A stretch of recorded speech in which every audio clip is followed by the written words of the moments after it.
How's it going, Rasmanites? It is time for your wrestling Q&A answers, and then I just want to point something else out really quickly, which I'm not sure is going to be in the title, but that's the fact that it looks like I was right about the possibility of CM Punk versus Chris Jericho versus Daniel Bryan at WrestleMania, and I'm going to talk about why.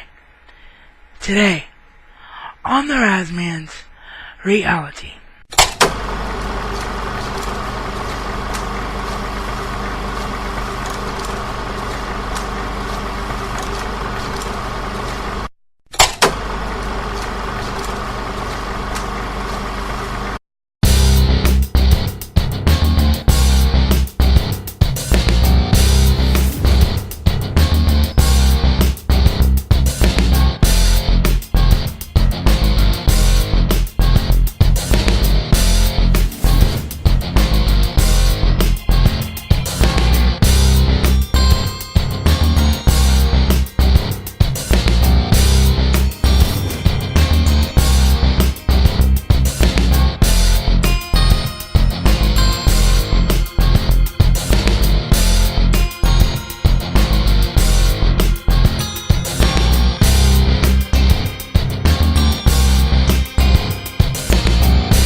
Alrighty, so, first off, I apologize if you can see any crumbs on my shirt. Hopefully you can't, but it is a 1080p camera, and because I have a busy day on Monday and didn't want to get behind on my uploads this week, I wanted to make sure that I got this filmed, so I'm actually filming this at night. So, and I just got done having dinner. So like I said, I do apologize if you see any crumbs. That's what it's from my dinner. And also, I don't actually have any ink in my printer right now, so when we get to the Q&A answers, I'm actually going to have to look at them on my computer screen and then back up. So if it looks like there's image shifts throughout the episode, that's why. But real quick before we get into those, I just want to point out that it looks like my wish for a dream match at WrestleMania of CM Punk versus Daniel Bryan versus Chris Jericho may actually happen. And the reason I say that is I will post the link down below in the description box of where I got it from. Where I got it from is WrestleZone. But Daniel Bryan did a post-match interview on WWE.com following Smackdown this week, and he said in the interview, a lot of people running around here calling themselves the best in the world. CM Punk says that. Chris Jericho said that in the past. Since 2005, people have been calling me the best wrestler in the world. Do you think I'm scared of a cage match? Because obviously he was talking about his cage match with Mark Henry and the Big Show coming up at the Royal Rumble. However, the fact that he acknowledged Chris Jericho and CM Punk and them calling themselves the best in the world makes me think that this match might actually happen. And if it does, all I gotta say is, you all know that you heard it here from me first. McMahon and WWE Creative, where the heck is my paycheck? Because you totally stole that idea from me. Okay, let's get into your Q&A questions and answers. Our first set of questions, 3 of them, comes from one of my very best pals here on YouTube, Rotisserie Jamie Calloway. Her first question is, of course, having to do with The Undertaker. Favorite Undertaker match of all time?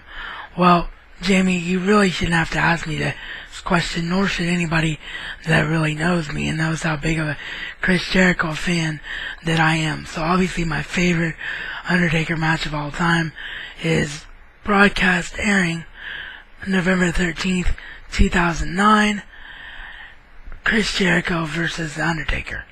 Really the only time that these two legends faced off, and for a TV match, was a caliber of a match that Undertaker normally saves for WrestleMania time. So this was a very special match for me because I've always wanted to see the match, and also because it also aired on my birthday. My birthday, as most of you know, is November 13th. So, yeah, that was a really great matchup. And obviously, just like everybody else, I hope that Chris Jericho and Undertaker, I hope that their paths cross again, and they can actually have a really long feud, or build up to a pay-per-view match where it would actually be considered a feud, because that would be amazing. But as far as my favorite Undertaker moments, they happened in a separate match, and that was the Hell in a Cell match with Mick Foley as Mankind, because there are both moments in that match. There's the moment that everybody talks about when Undertaker threw Foley off the top of the cage to a table, and that was a holy crap moment. But the real holy crap moment of that match had to be when Mick Foley went through the roof of the Hell in a Cell, because that roof wasn't supposed to break. And if you look, and he fell on a big pile of thumbtacks. And if you look at Undertaker's face, you can even see that Undertaker's like, holy crap, what just happened? So, those are my favorite Undertaker moments, not necessarily a match. But just thought I'd expand on that question a little for you, because you probably need the answer. Our second question was, favorite tag team of all time. Wow, that is a loaded question, because there was a heck of a lot of good tag teams back in the day, and there's still some good tag teams, or was in TNA, and definitely still some actively good tag teams in Ring of Honor right now. But as far as all time, I think hands down the answer has to be the Rockers. Say what you want about Shawn Michaels and his out-of-the-ring choices in life right now. Nobody can deny how great of an in-ring performer he is. And despite the falling out between Mario Jannetty and Shawn Michaels in real life, in the ring, those two had the best chemistry I've ever seen. And they really, in my opinion, created the art of modern tag team wrestling. They were the first tag team to work as a team, do double team moves, and feel just like one wrestler instead of two wrestlers in the ring. So yeah, the Rockers, or the Midnight Rockers, whatever name you want to call them, they will always be my favorite tag team of all time, I think. And her final question, and this is just to have fun and mess with me, she wants to know what I would do if Chris Jericho ever showed up at my house. Well, I imagine my reaction to that would be similar to your reaction if Undertaker showed up at your house. I would be so ecstatic and scream and yell, or I might just faint and pass out over pure shock, or both. But yeah, I've always wanted to meet Jericho, and hopefully someday that happens. My next question comes from my good buddy R Chataway87. Yes, believe it or not, even though he's a film buff, he did ask a wrestling question. And his question was, since I really haven't been following wrestling in years other than your videos, can you possibly sum up wrestling right now in less than 30 seconds? Well, I don't know about less than 30 seconds, but all I can say to you is it's worth watching. Wrestling will always be worth watching, and right now is some of the best time that wrestling has had in years. So yeah, I fully recommend getting back into it, Ryan, if you want to. The next question comes from my good friend Fort Minor Project, who asks, what do you think about the new tag team champions, Primo and Epico, and how the title change happened at a WWE house show, and do you think WWE will be having more title changes at house shows in the future? Well, I answered your question on your episode of In the Hot Seat that I was on, which I think will be, if it's not online by the time this episode of mine is online, it will be uploaded the following day. But to basically reiterate what I already said when you asked that question on In the Hot Seat, I don't necessarily have a problem with Epico and Primo as a team. I think they actually kind of make sense as a tag team, which is a rarity these days. I just don't like it for Evan Bourne, And I'm sorry for having to talk over Toby there. I just don't like it for having Born because it clearly means that he is on his way out, I think. He just got too many strikes against him, and I have a fear that he's going to be future endeavored, which I hate because he's an amazing, amazing talent. But as far as will WWE change titles more at house shows, I hope that they do, because house shows haven't been interesting in WWE in a long time. They haven't meant anything in WWE in a long time, and I would like to see them getting back to meaning something.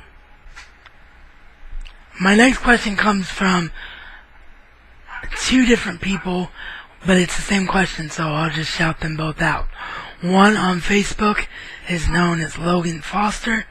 I apologize, I don't have your YouTube username on me, so I apologize for you not getting overlay, but your Facebook name was Logan Foster. I would have put that in overlay, but I wasn't sure if you'd want me to or not. And the other one that asked this question was, I believe it's KB Brox 200. I've answered questions from him before, but if I got your username wrong, it will be right in overlay, right there. And the question was, what is my overall opinion of ECW, and what did I think of how WWE treated ECW and its proud name when it was the ECW brand? Well, the first part of the question, I was a huge ECW fan.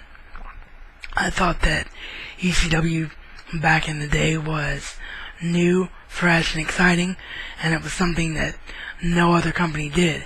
And it definitely, when you watched an ECW show, was an entirely different culture, and that's what made it so wonderful to watch. So I love the original ECW and everything about it. As far as what WWE did with ECW and the brand, well, it depends on how you look at it. The One Night Stand pay-per-views, both of them, were really, really good. And when the ECW brand first started, it was really, really good.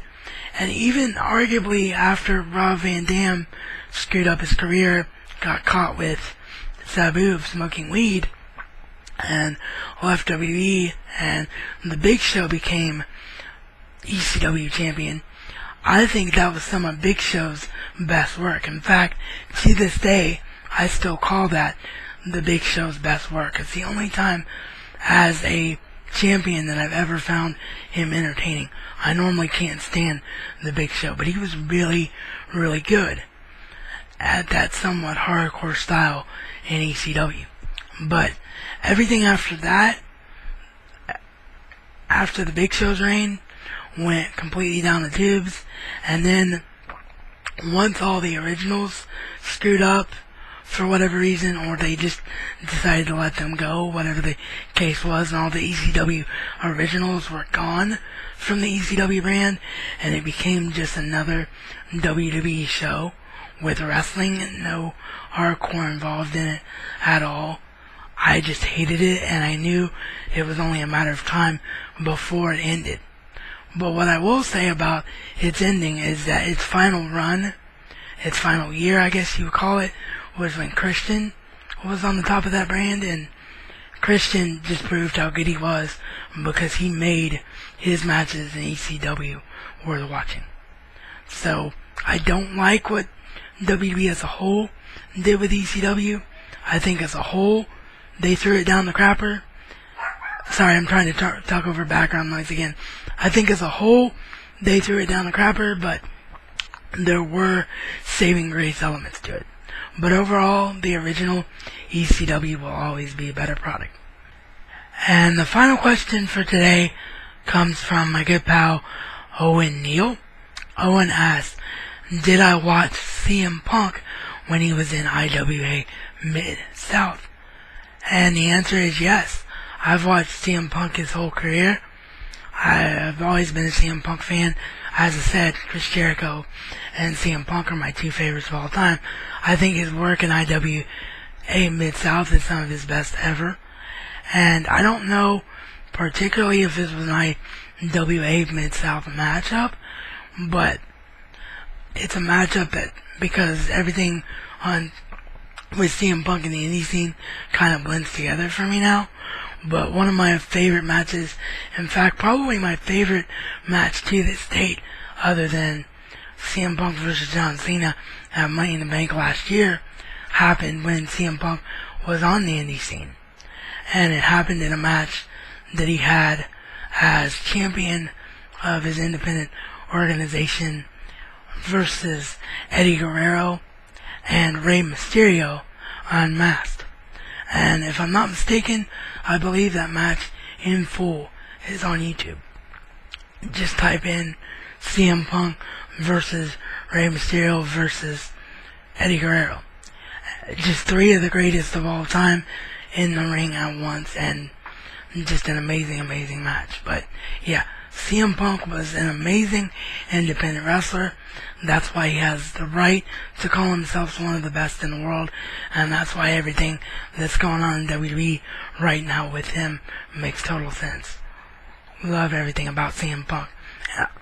And by the way, I forgot to plug this in the video, but if I can, I'll put it down below in the description box. If I can't, just go to Owen's channel and make sure you look it up. But I actually did do a WWE 12 review on video and on my radio show, both with Owen. So you can go check out the video, as I said, on Owen's channel, if you want to know my thoughts on the WWE 12 video game. So, thanks everybody who sent questions in. For those of you who this happened too fast for and you didn't know that I was doing a Q&A, I will try to give it 2 weeks notice next time I do one. But like I always say, just make sure you like me on Facebook so you know everything I have planned ahead of time before I get it out in a video, so that you'll know if something like that happens in the future. This is reality according to the Razman. And Razman style is not just a catchphrase, but a way of life.